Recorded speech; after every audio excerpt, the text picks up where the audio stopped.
Take 20 channel आपके अपने RBC take पे आपका बहुत बहुत स्वागत है दोस्तों। ट्रिपल सी के बारे में बात कर रहे हैं तो ट्रिपल सी का एग्ज़ाम जो है आप लोगों का चल ही रहा है, तो ऐसे में आपको बहुत ज़्यादा इंपॉर्टेंट क्वेश्चन आप लोगों के लिए बना रहे हैं। तो ऐसे में टाइम वेस्ट ना करते हुए चलिए आज का पहला क्वेश्चन स्टार्ट करते हैं। और जो सारे क्वेश्चन हैं बहुत ज़्यादा इंपॉर्टेंट हैं, तो आप सभी को ध्यानपूर्वक पढ़ना है, इसको तैयार कर लेना है। निम्नलिखित में से किस आदेश का उपयोग फाइल में निहित लाइनों, शब्दों और वर्णों की कुल संख्या की गणना के लिए किया जाता है? यहाँ देख लीजिए, which of the following command is use to count the total number of lines, word and character content in the file. Option दिया गया है काउंट डब्लू काउंट डब्लू के या सिर्फ काउंट। तो यहाँ पे आपका सही जवाब हो जाएगा ऑप्शन बी इज करेक्ट होगा। यहाँ पे डब्लू काउंट का इस्तेमाल किया जाता है, तो यहाँ पे ऑप्शन बी इज करेक्ट होगा। आप देखते हैं नेक्स्ट क्वेश्चन।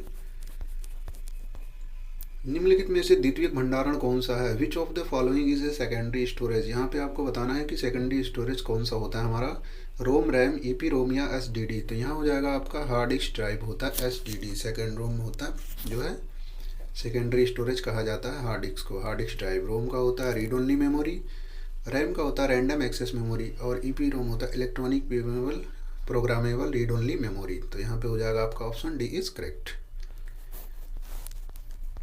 इसी के साथ में देखते हैं क्वेश्चन नंबर 3 जो बहुत ज़्यादा इंपॉर्टेंट है। निम्नलिखित में से किस सेवा का उपयोग डोमेन नामों को आईपी पते के अनुवाद करने के लिए किया जाता है? Which of the following service is use to translate domain name into IP address. यहाँ देख लीजिए एनआईएस, डीएनएस या एनएफएस या एसएमबी। तो यहाँ क्या हो जाएगा, ऑप्शन बी इज करेक्ट हो जाएगा। डीएनएस डोमेन नेम सर्विस होता है यहाँ पे या सिस्टम। यहाँ पे हो जाएगा आपका ऑप्शन बी इज करेक्ट हो जाएगा। अब देखते हैं अगला क्वेश्चन। निम्नलिखित में से ब्लॉकचेन का आविष्कार किस वर्ष किया गया था? In which of the following year blockchain was invented. 2008 में, 10 में, 2012 या 2005 में। तो यहाँ सही जवाब हो जाएगा आपका 2008। ऑप्शन ए इज करेक्ट हो जाएगा। निम्नलिखित में से किसके द्वारा दो अलग अलग लोकल एरिया नेटवर्क आपस में जोड़ा जा सकता है? By which of the following two different local area networks can be interconnected. Hub के माध्यम से जोड़ सकते हैं, ब्रिज के माध्यम से, या ए एंड बी बोथ, या नन ऑफ दीज। तो इसमें सही जवाब हो जाएगा आपका ऑप्शन बी इज करेक्ट होगा। यहाँ पे ब्रिज के माध्यम से जो है दो लोकल एरिया नेटवर्क को आप आपस में कनेक्ट कर सकते हैं, तो ऑप्शन बी इज करेक्ट होगा यहाँ पे। विंडोज 10 में डिवाइस को सेट करने का विकल्प चुन करके प्रिंटर जोड़ा जा सकता है। Can a printer be added by selecting the option to set up a device in Windows 10, printer and scanner, या सिर्फ प्रिंटर, या सिर्फ स्कैनर, या ब्लूटूथ एंड अदर डिवाइसेस। तो इसमें से सही जवाब हो जाएगा आपका ऑप्शन ए इज करेक्ट होगा। यहाँ पे प्रिंटर और स्कैनर का उपयोग करके आप जो है ऑप्शन चुन करके डिवाइस को विंडोज 10 में जो है आप ऐड कर सकते हैं। ऑप्शन ए इज करेक्ट होगा। माइक्रो प्रोसेसर कहाँ यूज़ होता है? Where is micro processor used? Mobile में, कंप्यूटर में, लैपटॉप में, या ऑल ऑफ दीज में। तो यहाँ पे क्या होगा, ऑप्शन डी इज करेक्ट होगा। इन सभी में माइक्रो प्रोसेसर का इस्तेमाल किया जाता है। अब अगला क्वेश्चन देखते हैं। निम्नलिखित में से on demand mail relay ODMR क्या होता है? What is on demand relay या ODMR among the following? An SMTP extension, protocol for the web page, protocol for the SMTP security and HTTP one. तो यहाँ पे हो जाएगा आपका ऑप्शन ए इज करेक्ट हो जाएगा। एन एसएमटीपी एक्सटेंशन होता है। एसएमटीपी का फुल फॉर्म पूछा जाता है तो इसका हो जाएगा सिंपल मेल ट्रांसफ़र प्रोटोकॉल। और जो है एचटीटीपी का आपको पता ही होगा, तो ये हाइपर टेक्स्ट ट्रांसफ़र प्रोटोकॉल होता है। तो यहाँ ऑप्शन ए इज करेक्ट हो जाएगा। अब देखते हैं अगला क्वेश्चन। निम्नलिखित में से किस कमांड का उपयोग वीआई एडिटर आगे की दशा में पैटर्न खोजने के लिए किया जाता है? Which of the following command is used in VI editor to find a pattern in the forward direction. Forward direction में आपको कैसे पता चलेगा? ऑप्शन ए देख लीजिए, डबल क्वेश्चन, या डबल बैकस्लैश, या सिंगल क्वेश्चन, या सिंगल स्लैश। तो इसमें जो है आपका यहाँ पे ऑप्शन डी इज करेक्ट हो जाएगा। और VI का फुल फॉर्म भी पूछा जाता है, तो VI का फुल फॉर्म होता है दोस्तों विजुअल एडिटर। ठीक है, तो यहाँ पे हो जाएगा विजुअल एडिटर। चलिए देखते हैं इसी के साथ में अगला क्वेश्चन। और ये लाइनक्स से संबंधित नहीं है, यूनिक्स से रिलेटेड है। ये यूनिक्स ऑपरेटिंग सिस्टम पे वर्क करता है VI एडिटर। अब देखते हैं यहाँ पे अगला क्वेश्चन। डेस्कटॉप प्रकाशन के लिए आमतौर पर किस प्रिंटर का उपयोग किया जाता है? Which printer is commonly used for the desktop publishing? Desktop publishing के लिए बेसिकली कौन सा प्रिंटर यूज किया जाएगा? Daisy wheel printer, dot matrix printer, laser printer या इंकजेट प्रिंटर। तो यहाँ पे आपका सही हो जाएगा, आपका ऑप्शन सी इज करेक्ट होगा। लेजर प्रिंटर का इस्तेमाल किया जाता है डेस्कटॉप पब्लिशिंग के लिए। चलिए देखते हैं नेक्स्ट। निम्न में से यूएसडी समान है, which of the following is the same as USD. तो यहाँ देख लीजिए, ऑप्शन है ईमेल, एसएमएस, कॉल या नन ऑफ दीज। तो यहाँ पे क्या हो जाएगा? यूएसएसडी होता है एसएमएस के लिए, तो यहाँ पे आ जाएगा ऑप्शन बी इज करेक्ट होगा। यूएसएसडी का फुल फॉर्म भी होता है अनस्ट्रक्चर्ड सप्लीमेंट्री डेटा। तो यहाँ पे हो जाएगा आपका ऑप्शन बी इज करेक्ट हो जाएगा। निम्नलिखित में से किस कमांड का उपयोग फाइल को हटाने के लिए किया जाता है? Which of the following command is use to delete files?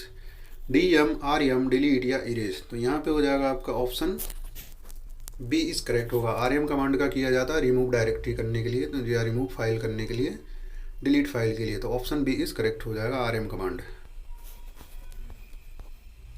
निम्नलिखित में से OLX किस श्रेणी में आता है? OLX comes under which of the following categories?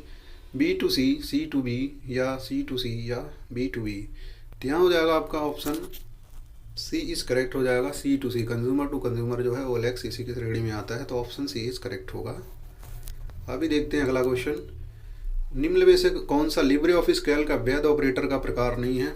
Which of the following is not a valid operator type of Libre office Calc? Arithmetic, comparative या text या रिफरेंशियल। तो इसमें हो जाएगा आपका ऑप्शन डी इज करेक्ट होगा। यहाँ पे रिफरेंशियल आता है इसके अंतर्गत, तो ऑप्शन डी इज करेक्ट होगा। अभी देखते हैं अगला क्वेश्चन। निम्नलिखित में से किस TCP/IP प्रोटोकॉल का उपयोग दूरस्थ टर्मिनल कनेक्शन सेवा के लिए किया जाता है? Which of the following TCP/IP protocol is used for remote terminal connection service? आपको रिमोट टर्मिनल या रिमोट लॉगिन करना है तो कौन सा इसमें से यूज होगा? UDP, RARP, FTP या फिर टेलनेट। तो यहाँ हो जाएगा आपका ऑप्शन डी इज करेक्ट हो जाएगा, टेलनेट का इस्तेमाल किया जाता है। अब देखते हैं अगला क्वेश्चन। निम्नलिखित में से कौन सा सभी सरकारी सेवाओं के एकल बिंदु की सुविधा के लिए एक सामान्य और एकीकृत मंच है? Which of the following is a common and unified platform for the facilitate single point for all government services? CRIS, उमंग, प्रगति या भीम। तो यहाँ पे हो जाएगा आपका ऑप्शन कौन सा सही होगा? ऑप्शन बी इज करेक्ट होगा। उमंग ऐप में आपको सारी सुविधाएं और सारी जितनी भी गवर्नमेंट सर्विसेज होती है उनकी डिटेल्स आपको मिल जाएगी। तो यहाँ पे ऑप्शन बी इज करेक्ट हो जाएगा। अब देखते हैं अगला क्वेश्चन। निम्नलिखित में से लिब्रे ऑफिस कैल्क के सभी कॉलम को जोड़ करने का सही फॉर्मूला कौन सा है? Which of the following is the correct formula to sum all the columns in the LibreOffice Calc? Option देख लीजिए A, B, C and D। तो यहाँ हो जाएगा आपका ऑप्शन सी इज करेक्ट होगा। इक्वल टू सम लगाएंगे, A1 column देंगे, उसके बाद जो है पूरा रेंज दे देंगे जितना भी कॉलम की लेंथ है। चलिए देखते हैं इसी के साथ में नेक्स्ट क्वेश्चन। निम्नलिखित में से मैस्ट्रो कार्ड नंबर कितने डिजिट का होता है? Maestro card number is of how many digit in the following? तो मैस्ट्रो कार्ड में जो है कितने होते हैं? 19 होता है। तो ऑप्शन यहाँ पे आपका बी इज करेक्ट हो जाएगा। चलिए देखते हैं अगला क्वेश्चन। निम्नलिखित में से किस आवृत्ति पर USSD काम करता है? On which of the following frequency has does USD work? Cellular network, radio frequency, GSM network या इनमें से कोई नहीं? तो यहाँ पे हो जाएगा आपका GSM network. Option C is correct हो जाएगा। अभी देखते हैं अगला क्वेश्चन इसी के साथ में। निम्नलिखित में से एक से अधिक लाइन को डिवाइस द्वारा कनेक्ट किया जा सकता है, वह क्या कहलाता है? हब, ब्रिज, आइडिल या टनल? तो अगर आपको जो है एक से अधिक डिवाइस को कनेक्ट करना है तो वो क्या कहलाएगा? यहाँ पे आपका हो जाएगा आपका ब्रिज। ऑप्शन जो है यहाँ पे बी इज करेक्ट हो जाएगा, ब्रिज से कनेक्ट कर सकते हैं। अब देखते हैं अगला क्वेश्चन। निम्नलिखित में से प्रोसेसर का इस्तेमाल करते समय डेटा और प्रोग्राम कहाँ पर स्टोर होता है? Where are the data and program stored while using the processor? Main memory, secondary memory, disk memory या प्रोग्राम मेमोरी? तो यहाँ हो जाएगा आपका ऑप्शन जो है ए इज करेक्ट हो जाएगा, मेन मेमोरी में स्टोर होता है। अब देखते हैं इसी के साथ में अगला क्वेश्चन। देखते हैं क्वेश्चन नंबर 22। इसमें नेटवर्किंग में हार्डवेयर और भौतिक पते को किस लोकप्रिय रूप से जाना जाता है? MAC address, IP address, TCP address या कंप्यूटर एड्रेस। तो यहाँ पे हो जाएगा आपका ऑप्शन ए इज़ करेक्ट हो जाएगा। इसको मैक एड्रेस कहा जाता है। ऑप्शन ए इज़ करेक्ट हो जाएगा यहाँ पे। चलिए इसी के साथ में दोस्तों लाइक सब्सक्राइब करिए।